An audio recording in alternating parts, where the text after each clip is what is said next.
Let's go to the next one. Alan says, I got a degree in communications. I feel like a lot of the people who graduated with me didn't deserve it. They got 5 solid years and saved it with an exam. Yeah, that's why degrees, at least to me, they don't matter as much. Portfolio is what matters. Like, if you show me the stuff that you can do, that's a lot more important than where you graduated from. Now we go with Ashley Cake Thompson. Ashley, I hope you're still here. There you are. Yeah, there you go. So Ashley says, I'm about to graduate uni and I would like some honest feedback from my work. If you could also provide information on how to actually get hired, that'd be really appreciated. I'm a journalist TD and do both technical and artistic work with a main focus on rigging, sculpting, and CFX. However, I do a mixture of most things. Side note, some of the projects don't display everything like UBs. It's not okay. Working on a short film. Yeah, let's go. Let's go. Nice. Okay, we see a little bit of everything. Okay, I'm guessing character artist? You say generalist, but I see a little bit of everything. Okay, I'm gonna go to some of the old ones, like this one right here, the Big Daddy. Okay, it's cool that you were able to rig it. That's pretty nice. And the animation is a little bit blocky, but kind of fits the character, so it's not too bad. And yeah, the fact that you were able to rig everything, that's pretty cool. The only thing that's missing on this one is the textures, actually. Like, if you can texture it, just finish the texturing and you're going to have a really sort of like a complete piece, similar to what we were talking about. Because the render looks fine, but and the rigging is great, right? It seems, or it looks like the low poly is working as intended.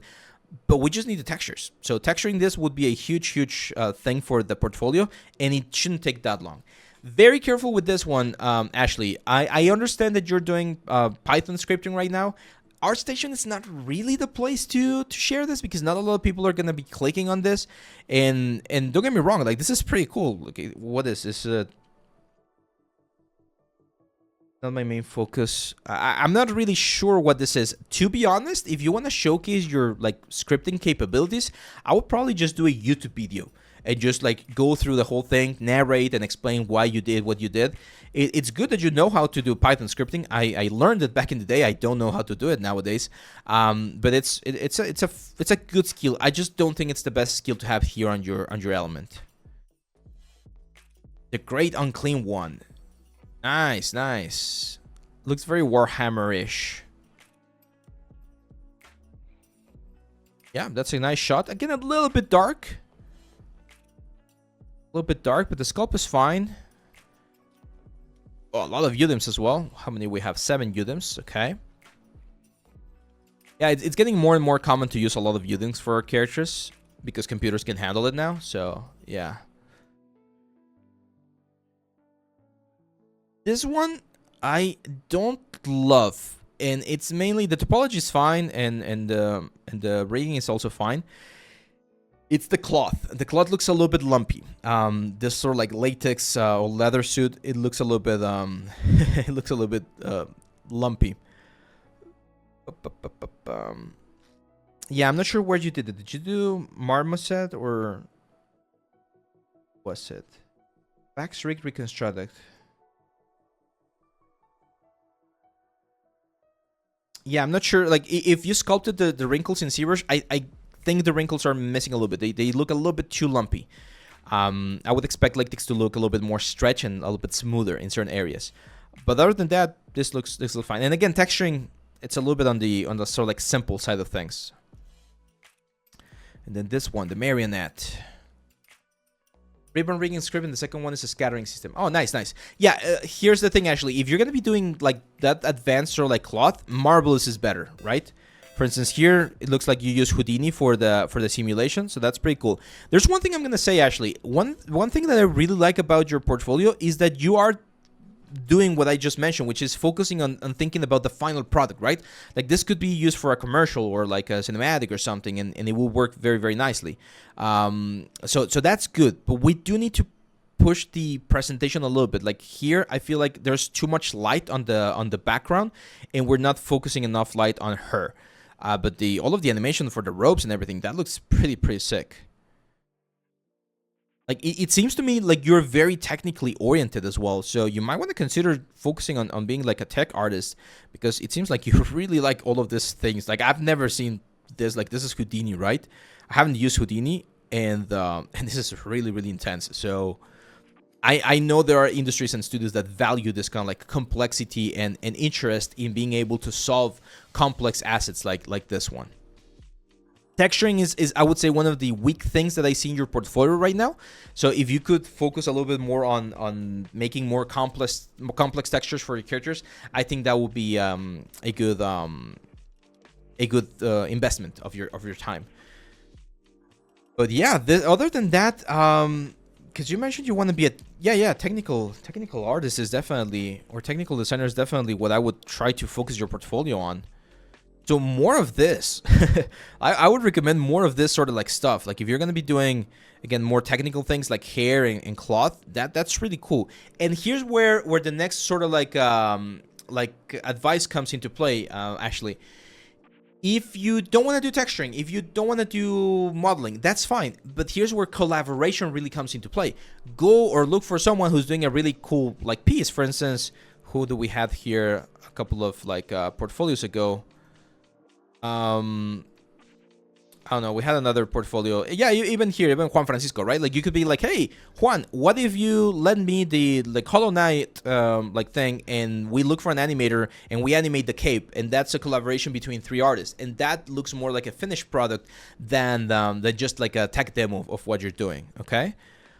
But yeah, I would just polish this portfolio a little bit more. Again, be very careful with thumbnails. I mentioned this quite often, and I actually had a talk with one of my mentees this week about portfolios, because we sometimes forget how important the thumbnail is for the presentation. Keep in mind that when you're like just browsing ArtStation, all of the thumbnails that we see right here are very, very cool and very thought out. Like people really spend some time making sure that their thumbnail looks really, really clean.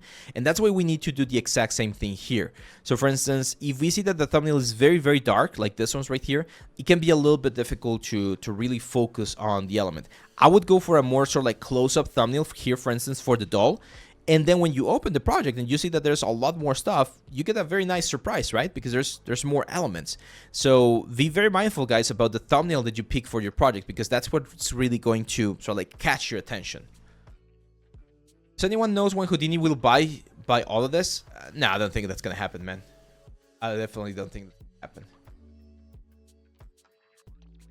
Nice. Yeah, then more of that, actually. Like, if you can do more, especially if you're going to be focusing on the technical side of things, you need more collaborations, okay? More collaborations that can really showcase all of this, like, technical elements that you're doing right here. Because this is, again, I don't even know how to do this. I wouldn't even know how to approach this thing. And this is something that, especially for film, they use quite a bit.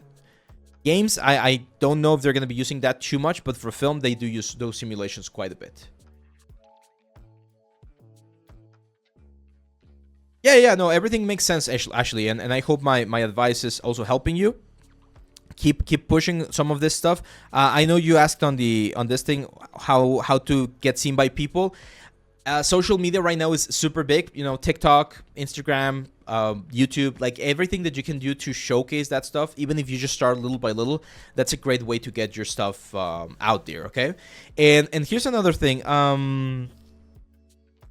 Someone was asking this question. I think that was, I'm not sure if it was Juan or someone, but a very good advice I can give you guys in terms of how to build a stronger portfolio when you're out of school or you just graduated and you haven't gotten your first job just yet, is make work for yourself, okay? And listen carefully to what I'm about to say, because this is a little bit of a secret weapon that not a lot of people think about. It's not the same thing to do one more portfolio piece than it is to do a client's work, okay? And who is that client? You are that client. Okay, so instead of doing just another portfolio piece, if you need more portfolio pieces, do more portfolio pieces. That's fine. But if you already have a strong portfolio and you know you have a strong portfolio, maybe I've said that you have a strong portfolio and you're still struggling in getting like a job or getting noticed, that's when you might need to change the approach and be like, okay, I'm gonna do more 3D stuff, but I'm not gonna focus it as another portfolio piece. I'm gonna do a client option or a client presentation, and I'm gonna give you a very easy sort of like thing to do here. Look for 5 businesses that are close to your house or close to your like neighborhood that could benefit from a little 10-second 3D ad. just like that. Even if you're an animator, a modeler, anything. Look for 5 businesses and pick one that you like. Maybe, for instance, here I can tell you, near my house, I have an art supply store. I have several coffee shops. Of course, there's taco places, right? There's another business that sells, for instance, solar panels. And do just a quick pitch for them. 10-second animation. You do it as if you were doing it for them. You finish it. You go with them as like, hey, I'm a 3D artist. I do this kind of stuff. And I did this advertisement for your brand. What do you think? And they're going to be like, oh, that looks very cool. And you can just use it. Here, it's already finished. So just use it if you want. Don't even charge. If they want to pay something, that's awesome. But you already did it. And that way, you can add that kind of stuff to your portfolio as a proof that the business is using your work. Right? So that no longer is just a practice. That no longer is just a portfolio piece. That's actual work that's being used in the world, real world, right? So that gives a lot of value to stuff. That gives a lot of value to your portfolio because now you're someone that has actually done something useful and not just an exercise or a process to learn some skills, okay? I know that requires time. I know that requires energy and that you're not going to be paid for it. But it's a tool that can be used to do that specific thing, okay? Or to get your name out there. Because if the store or this business likes what you did, they might be like, hey, could you do more? Could you do another little commercial? Could you do another little model? It could be anything. And again, maybe you're like, oh, but I don't want to do commercial work. I want to do like characters. Okay, look for local like celebrities on your city. Maybe you have a famous politician, or maybe you have a famous artist or like a songwriter or something. Why not do like a guitar player figurine, right? Of the likeness of the person, like the famous person there near you, and be like, hey, I don't know, you're a rock star. I made this little figure for you, and I asked one of my friends to 3D print it. Here, free. It's just for you. What that person might do is he might publish that little figure on their Instagram, right? On their socials or whatever. And you might start getting some like commissions or things to do more of that kind of stuff. And it's still a character that you're doing. You're still using ZBrush, you're still using Marbles or whatever, but it's giving you the opportunity to do a real product, a real service, a real something that, again, it's not just an exercise or just a portfolio piece. Those kind of elements could be another way to do that. I'm not saying it's going to be a guarantee thing that's going to open all of the doors for you, but it's one of those things that can open doors for you. There's I'm going to go full camera again. I'm giving you guys a lot of information this time around, and that's great because hopefully all of the things that I've learned throughout my career can help you. There's 3 things that have helped me in my career. First of all, working for free sometimes, or collaborating for free sometimes, is a good option, okay? Not always. And I know some people are really against this. Like, oh no, you should never give away your work for free.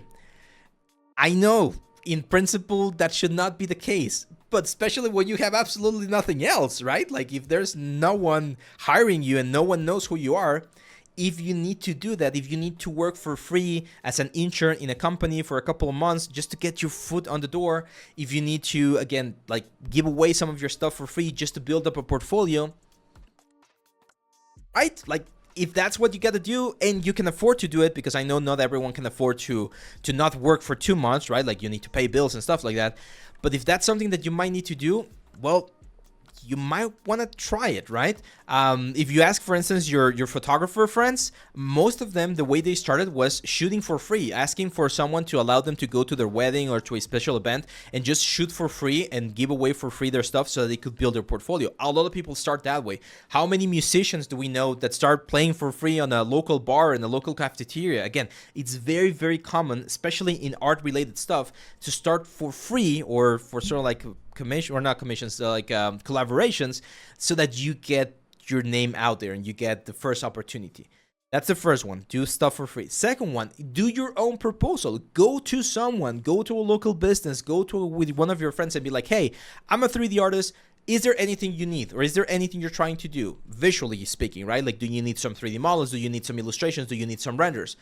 And if they do, try to find a way to work with them. If they don't, you go to the next one and you ask, hey, do you need any sort of like 3D work, or do you need any sort of like visual stuff that I can help you with? And if they say, oh, I need a web page to be built, and you don't know how to build web pages, that's fine. You find someone who can build a web page with you. You do the visual stuff, the other person does the web page, and boom, you have a product that you can offer to the client, right? So that's one way to start building, again, a little bit of a name for yourself. I know this has to do a little bit more with the entrepreneurial side of things, where you actually go out there and offer your product or your services. Not everyone wants to go down that path, but it's important to understand that sometimes those kind of sacrifices will be required. Okay, it's just one of those things that that's important that you understand, that once you get into the real world, not everything is gonna be like pink and pretty, right? Like there's gonna be a lot of hardships, and that's where you might need to do those kind of like decisions. Let's see. Would you recommend to focus on doing unpaid work or focus on personal projects more?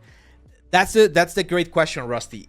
I would recommend a balance, right? Like everything should be balanced. So as I mentioned, if you know your portfolio is already good, if you know that you have all of the necessary skills and you're not getting job opportunities, then that might be a good idea to sort of like pivot and start doing like maybe unpaid work, or like actually trying to provide the service or a product so that you get your name out there in a different way, right? Because portfolio alone is not going to carry you. It's just not going to do it. You need to have sort of like the credentials of the project and the things that you've been doing so that people can trust what you're doing, okay?